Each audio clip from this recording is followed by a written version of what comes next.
mine de rien, de vraies justifications psychologiques derrière.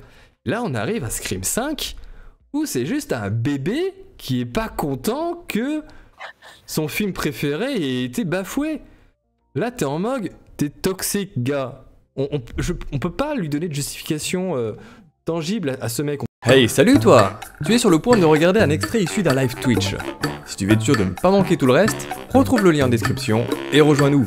Allez, bisous! Je sais pas, tu sais, je suis saoulée des... un peu des gros films, des suites, des machins. Bah. Et des fois, non, mais tu sais, parfois tu regardes ta liste de films vus au cinéma, tu te dis, putain, il y a machin 2, machin 3, mais en ce moment... Ça fait le remake, Justement, en parlant est-ce que c'était pas pour introduire Scream? Là, tu nous as fait une transition magnifique parce que je cherchais, j'étais en train de chercher. Ouais, non, mais tu sais qu'en ce moment, ouais, on est beaucoup sur des suites. Mais là, tu me l'as offerte sur un plateau. T'as vu? Voilà, mais bien joué. Professionnel du live, t'as vu? Mais je vois ça. On voit que t'as l'habitude. Félicitations, bravo à toi. Effectivement, on a eu aussi du coup tout début d'année Scream. Non, on ne doit pas dire Scream 5. Non, c'est Scream, c'est juste, apparemment. Ouais, Scream 2022, c'est ça, qui est donc le 5e opus, effectivement, de la saga Scream. Ah, ça va spoiler à mort, si jamais il y a des gens qui n'ont pas vu, on va spoiler à mort Scream. De toute façon, je spoilerai à mort dans les Kituki dans Scream 5. Pour raconter quand même un petit peu l'histoire, on va quand même un petit peu raconter Scream 5. Donc ça se passe, je crois c'est 10 ans après le Scream 4, quelque chose comme ça, je crois. Ouais. C'est 20 ans après le premier. 20 ans, voilà. 20 ans, 25 ans. 25 ans, ouais, quasiment après le premier. Ans, ouais. En fait, c'est facile à résumer Scream, c'est oh là là, Woodsboro, oh là là, un nouveau tueur, oh là là, un groupe d'amis, oh là là, vite Sydney, normalement, c'est toi la cible, c'est le bordel. En gros, c'est ça. Ouais. Sauf que là, en gros, c'est nouveau groupe d'amis. Nouvelle règle. Nouveau groupe d'amis. Sydney n'a techniquement rien à voir avec tout ça, même strictement rien à voir. Si personne n'avait appelé Sydney, elle n'était pas là, hein, c'est vrai. Oui, elle était même pas au courant. Elle était pas au courant. Elle aurait très bien pu dire au téléphone, là, comme on a pu voir en mode Sydney, t'as toujours une arme sur toi? Oui, bien sûr, je suis Sydney Preston, j'ai toujours une arme. Elle vient à Woodsboro. Elle aurait pu dire ok, Balek. Et faire sa life. Donc du coup voilà, donc il y a une nouvelle série de meurtres à Woodsboro. Sydney revient, on a les tueurs. Il y a toujours 2 tueurs, on va directement, hein, on va en parler. Il y a toujours 2 tueurs, même dans Scream 3, hein, c'était prévu qu'il y en ait 2 à la base. Et donc comme on voit dans la bande-annonce, toutes les victimes sont liées plus ou moins aux premières victimes. Facilité scénaristique incroyable, hein, parce que c'est... Ok, je veux bien que Woodsboro soit pas grand comme ville. Mais là, quand même, on a le fils d'eux, les neveux de Bidule, qui sont tous potes. Ouais. Comme par hasard. S'il te plaît. D'ailleurs, voilà, attends, si je me souviens bien des personnages. Donc, on a celle qu'on voit au tout début. Attends, les prénoms, ça va être compliqué. Donc, on est la première victime qui... Bon, Tara, voilà. Bon, qui, là, pour le coup, ça change un peu, elle meurt pas. Surprenant. Pourtant, elle se fait... C'est bien défoncé, ouais. Elle se fait massacrer. Elle se fait complètement bien massacrer. Donc là, je sais pas comment elle a survécu. On a dans son groupe de potes donc le fils donc de la commissaire de police là. Ouais. Oh, en plus, j'adore, elle est trop choupine. Judy. Oh, j'adore Judy, tu vois. Donc on a le fiston. On a ensuite les neveux de Randy, qu'on les appelle les jumeaux. On a... qui est-ce qu'on a? Donc, on a une meuf... Alors, c'est une meuf random, du coup. Laquelle? Celle qui se prend une balle dans la tête. Je ne sais pas comment elle s'appelle. Tout le monde s'en fout. Parce qu'elle disparaît, elle disparaît pendant un bon moment du film aussi. À un moment, on la voit plus, quoi. Et c'est vraiment... C'est la copine. Ouais, parce qu'en fait, c'est la copine d'un des jumeaux. On a donc l'amie de Tara qui vit... C'est ça, le truc d'où ça sort. Elle vit, elle, dans la maison de Stu. Enfin, ses parents ont acheté la fameuse maison de Stu. Et on a donc la sœur de Tara. Samantha. Qui est la fille... qui est la fille de Billy, la fille cachée. Et encore caché, j'ai même pas compris comment, pourquoi. La fille de Billy Loomis, le tueur du premier film. Je m'en remets pas, parce qu'en plus, c'est totalement idiot comme raisonnement. Ouais. Et deux, je sais pas si tu te souviens de la scène où elle le dit à sa sœur, où elle est un peu en train de pleurer. Ah, on a un secret de famille, en fait je te l'ai pas dit, c'est pour ça que je me suis engueulé avec papa, maman, que je suis parti, en fait je suis la fille de nana. En fait toi t'es là pendant 2 minutes, allez, dis-le. Non mais c'est bon, dis-le, je l'ai compris, allez, accélère, oh trop long. Non mais c'était vraiment... Genre tu vois, bah, pour moi c'est un peu du même niveau que Doctor Strange qui change le multivers pour Peter Parker quoi.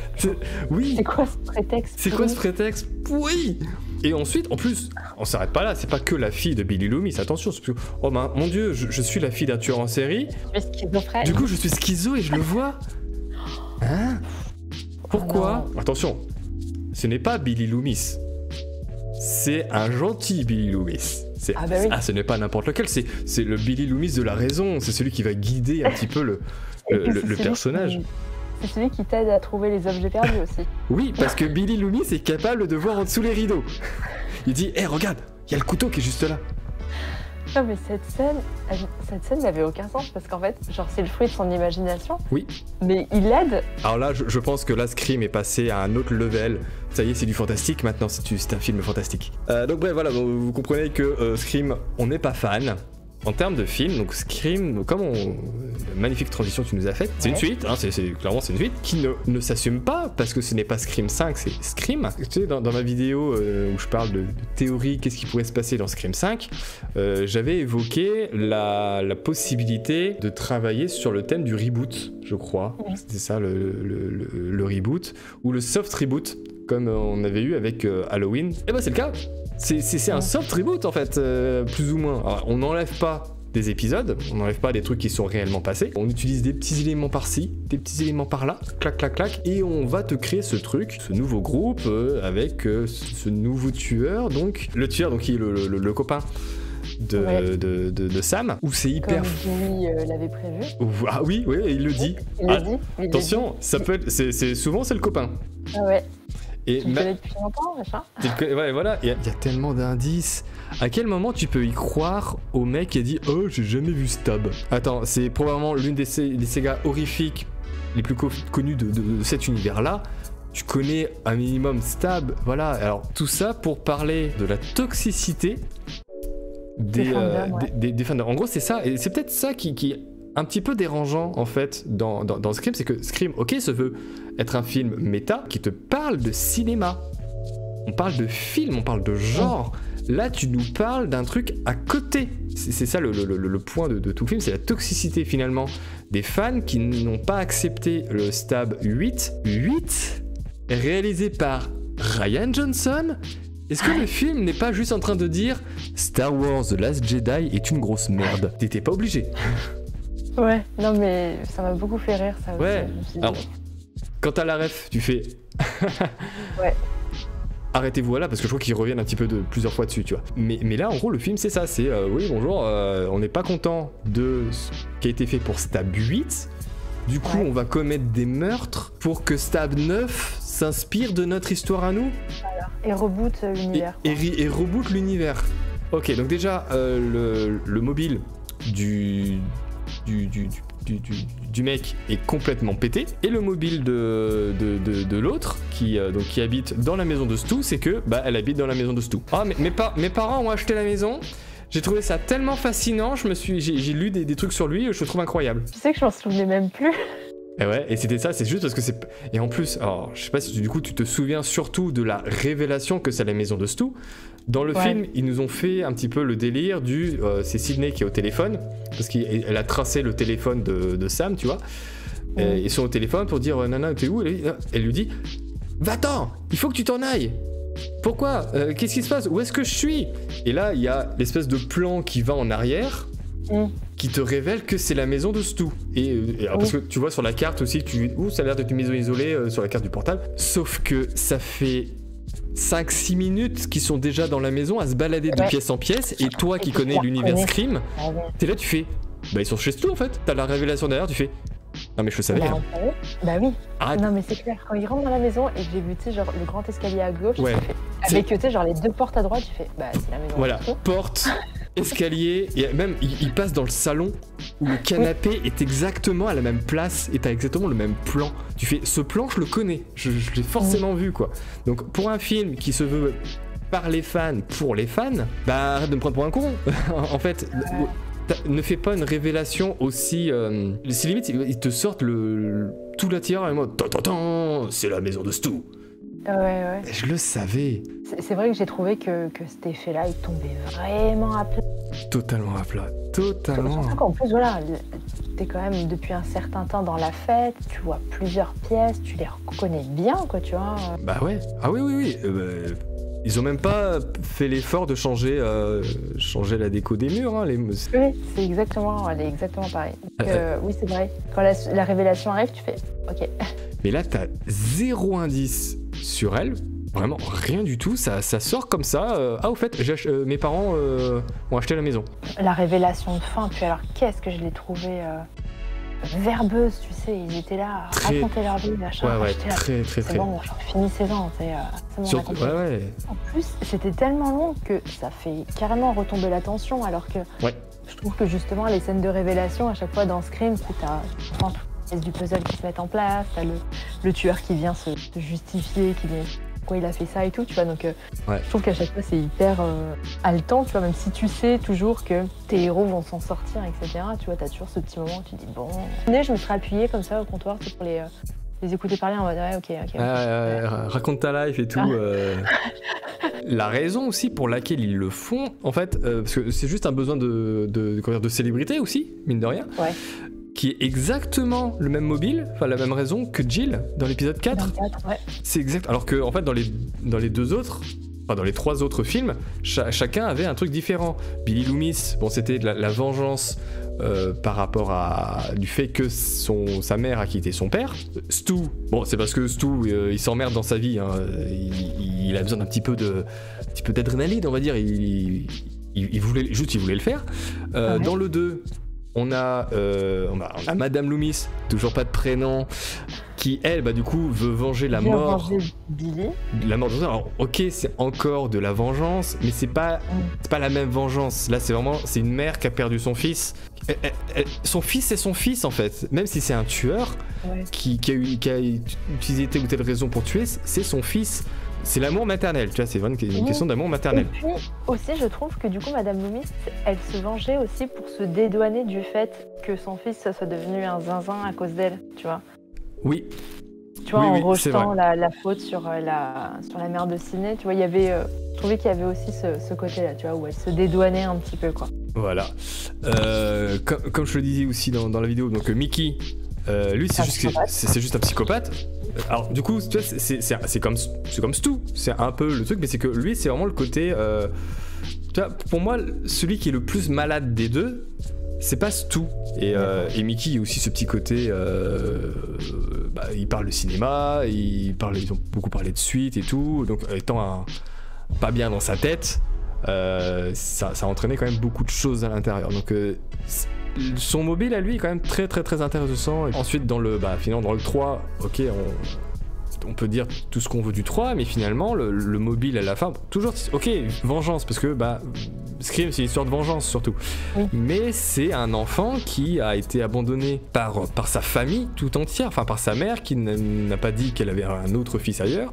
Du coup la vie qu'il n'a pas eue, il l'a vu, ça a créé des problèmes en lui, et puis voilà, vraiment, il y a ce côté abandon. Chacun a une vraie justification de tuer. Ouais. Certains font des thérapies, d'autres tuent des gens. Et dans le 4, on a Jill, qui, donc comme a dit elle, sa volonté c'est être dans la lumière, mais c'est surtout en fait parce qu'elle a toujours été dans l'ombre de sa cousine. Ça a toujours été t'es la cousine d'eux, t'es la nièce d'eux ou la machin d'eux, tu vois, tu n'existes pas par toi-même, tu n'as pas ton identité propre, d'où le thème du 4 qui est le remake. C'est pour ça que le thème du remake était bien, pour dire je refais ma vie.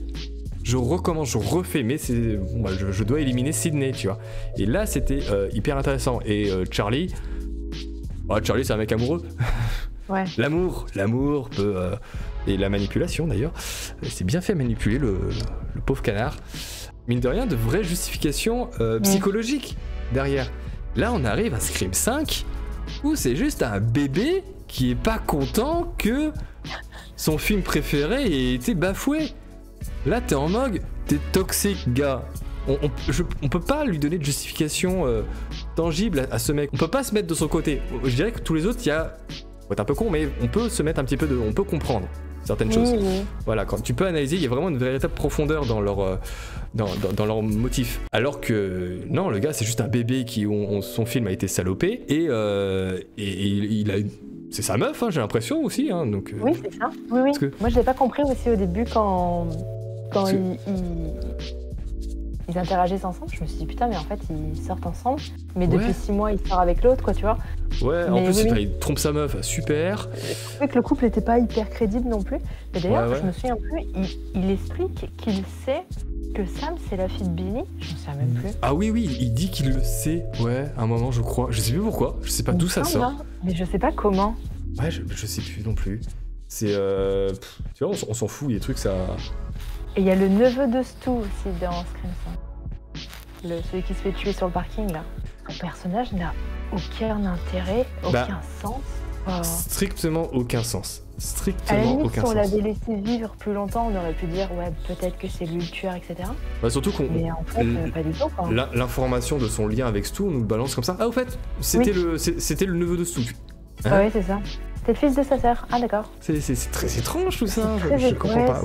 C'est bizarre, quoi. Tout est... En fait, tu sens que d'un côté, je comprends leur volonté, tu vois. Ouais, mais ils sont super fans de la saga, etc. Alors, oui, en fait, ça se sent qu'ils sont hyper fans de la saga, qu'ils essayaient de faire plein de liens, mais en fait, ça suffit pas. Ça suffit pas. Fan de la saga que tu peux... t'es apte à écrire des scénarios, etc., tu vois. Comme on a vu, en fait, là, on a déplacé le thème parler cinéma à parler de gens qui parlent de cinéma et ça décale tout. Si tu veux vraiment jouer sur le thème du machin et le fils, la descendance de tel personnage, fallait en faire qu'une seule, ok? Un seul enfant. Parce que là, on a l'enfant de Jodie, on a les neveux, on a la fille de machin, on a ça. Oh, c'est bon, calme-toi. Le neveu de Stu, on a le... Ok, c'est bon, on a toute la famille. T'en fais un, effectivement. Enfin, on peut trouver tout et n'importe quoi. Faut tuer Sidney. Peut-être quelqu'un dit ouais, mon père est mort à cause de Sidney. Du coup, j'ai vécu sans père, j'ai vécu sans figure paternelle, tu vois. Ok, c'est peut-être un petit peu plus plan-plan.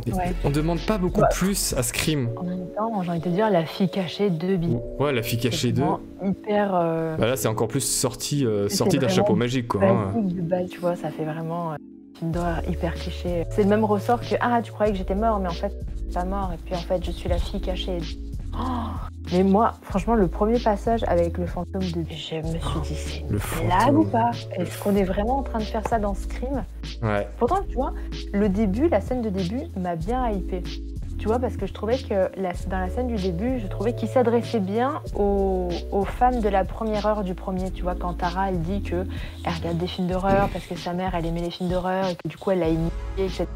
Tu vois, je trouvais que ça faisait écho aux gens qui avaient vu Scream au cinéma quand il est sorti, qui du coup avaient 15-16 ans quand il est sorti et qui, du coup, aujourd'hui, 40. C'est vrai, ouais.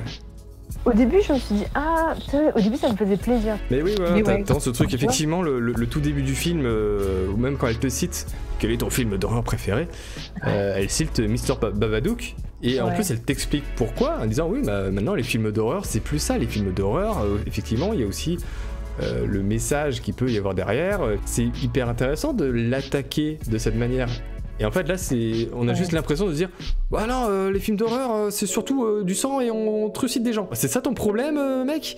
Ouais, non mais t'es juste... Même tu vois tout le discours sur ça, tout le discours sur les Livati d'Aurore. Au début j'ai trouvé ça marrant, tu vois, de me dire ah ouais ok, c'est vrai que c'est la tendance actuelle, que du coup Scream c'est à l'ancienne, du coup on revient au basique. Donc du coup on se moque un peu de cette nouvelle vague, etc. En fait au bout d'un moment t'as envie de dire mais est-ce que vous essayez de vous moquer de Jordan Peele, d'Ari Aster, etc. quoi, tu vois. Ouais. En fait c'est vraiment le film Scream 5, moi je l'appelle Scream 5, il m'a vraiment donné l'impression de se croire genre trop intelligent. Il essaye, ouais. Tu vois. Mais en fait non, t'as envie de dire non, t'es con, t'es un peu cucu, etc. T'es hyper intelligent, quoi, tu vois. C'est vraiment, voilà, tu sais, le côté sale gosse où, ouais, mais nous, on fait mieux que les autres. C'est vraiment le film où j'ai l'impression que, tu sais, voilà, tu sais, on t'introduit certaines scènes pour que derrière, il se passe ça, quoi. Mais de façon beaucoup trop artificielle, tu vois, genre, voilà, la mort de Dewey, c'est pour faire venir Gale, et du coup, Gale va faire comme ça. Ouais. Ouais, je vois le genre, ouais. C'était hyper facile, en fait, de faire, tu vois. Ah, alors j'aime bien fantasmer sur les films que j'aurais aimé voir, tu vois. Et je maintiens, moi, je vais faire une campagne sur ce truc. Moi, Stu n'est pas mort. Non, je le dis. C'était qu'une télévision qui s'est pris dans la tronche. Il pouvait survivre à ce truc. Et oui. Franchement, imagine. Je crois qu'il y a eu un fan-made qui a été fait d'une bande-annonce de Scream 5, tu vois, en se disant que Stu aurait survécu à ça. Mais ouais, imagine le truc. Stu est vivant. Voilà, et il planifie tout depuis sa cellule avec des adeptes. Genre, il a réussi à créer une sorte de secte autour de lui avec plein de gens. Et je crois que le fanman, du coup, me rejoint sur cette idée-là. Avec genre plein de gens des adeptes de Stu, tu vois, et lui, il est... avec donc ce petit côté, donc il y a des fans, genre il s'est trouvé une femme, quelqu'un qu'il a épousé en prison, alors elle est dehors et tout, et elle gère un petit peu les trucs et tout. Je sais pas, tu te retrouves avec le trio à la fin, qui sont entourés de plein de Ghostface de tous les côtés, et l'un d'eux, il le retire, et là tu fais, c'est Stu. Là tu fais, oh putain, mieux que Tobey Maguire et Andrew Garfield. Et t'imagines le délire que ça aurait pu être. Et là pour le coup, et tu joues, si tu veux, t'as envie de jouer, si tu veux jouer sur machin et la fille 2, je te dis, t'en gardes un. Est-ce qu'on aurait pu, dans ce cas-là, même pas Stu, une fille, voilà, la fille de Stu, voilà, j'en sais rien, dans ce cas-là, qui l'aide, ce genre de truc, tu vois, son père est en prison, c'est limite, voilà, il n'y a même pas besoin de se marier avec qui que ce soit, tu vois, tu décales juste l'enfant caché à un enfant caché qui est donc de Stu, qui elle veut aider son papounet à sortir et à créer ce stratagème. Et moi c'est pour ça que j'imagine ce plan à la fin. Moi j'imagine un arc de cercle ou un cercle tout entier avec que des Ghostface de tous les côtés.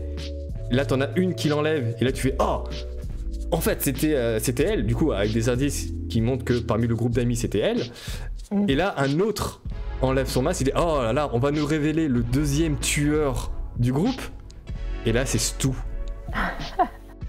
Ah, rien que d'y penser, je me dis mais ça pourrait être trop bien. Ça pourrait être trop bien. C'est vrai que ça pourrait être cool. C'est vrai que ça pourrait être cool. Après, techniquement il est mort. Mais tu sais, comme quoi, dans la vidéo où j'en parlais des théories, c'est vrai que Matthew Lillard avait tweeté aussi en disant c'est qu'une télévision. Oui. Tu vois, il avait tweeté ça, tu fais... Mais il avait vachement joué le jeu de la promo et tout. Il a trop bien joué. Mais c'est vrai que moi je trouverais ça ouf de faire une suite avec Stu. Ouais. Ou même le truc bateau, alors peut-être que c'est trop bateau, mais en même temps quand je vois celui-là je me dis que c'est possible. Tout est possible. Mais tu vois, genre un des personnages du trio original qui en a plein le cul et qui fait sa propre truc et qui même tue les deux autres, tu vois. C'est pas Dewey qui veut faire revenir Gale, bah du coup c'est lui qui se met à tuer des gens pour être sûr que Gale elle revienne. Ouais, voilà, il pète un câble, tu vois.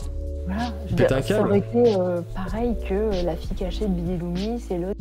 Et quand bien même, on pourrait même faire un truc même encore plus... Alors ça aurait pas fonctionné pour le 5 là, mais vu que je crois qu'ils ont prévu de faire encore d'autres films Scream, il y a un Scream 6 qui est apparemment prévu, et peut-être même un 7, tu vois. Tu fais un Scream 5 avec, ce qui se passe là, on garde tout le monde en vie. Et pour le 6, par contre, l'un des trois pète un câble en disant « J'en ai marre, il faut que la boucle s'arrête. » Et du coup, lui va essayer pour arrêter la boucle, finalement de tuer les deux autres et à la fin se suicider. Enfin, on pourrait partir sur ce genre de volonté-là. J'en ai marre, j'en peux plus de tout ça, ça a gâché ma vie à cause de nous trois. Ouais, il y a énormément de gens qui sont morts parce que nous on a survécu, beaucoup sont morts. Il faut que ça cesse. Du coup, je vais vous tuer et je vais me tuer à la fin. Et là, tu fais boum. Scream, c'est fini. Pour moi, ce Scream 5, c'est des occasions qui sont manquées. On fait avec, on attendra, on verra ce que va donner ce... Scream 6 Scream 6, ouais. Je préfère même pas avoir d'attente ou quoi, je préfère même pas... Plus, là,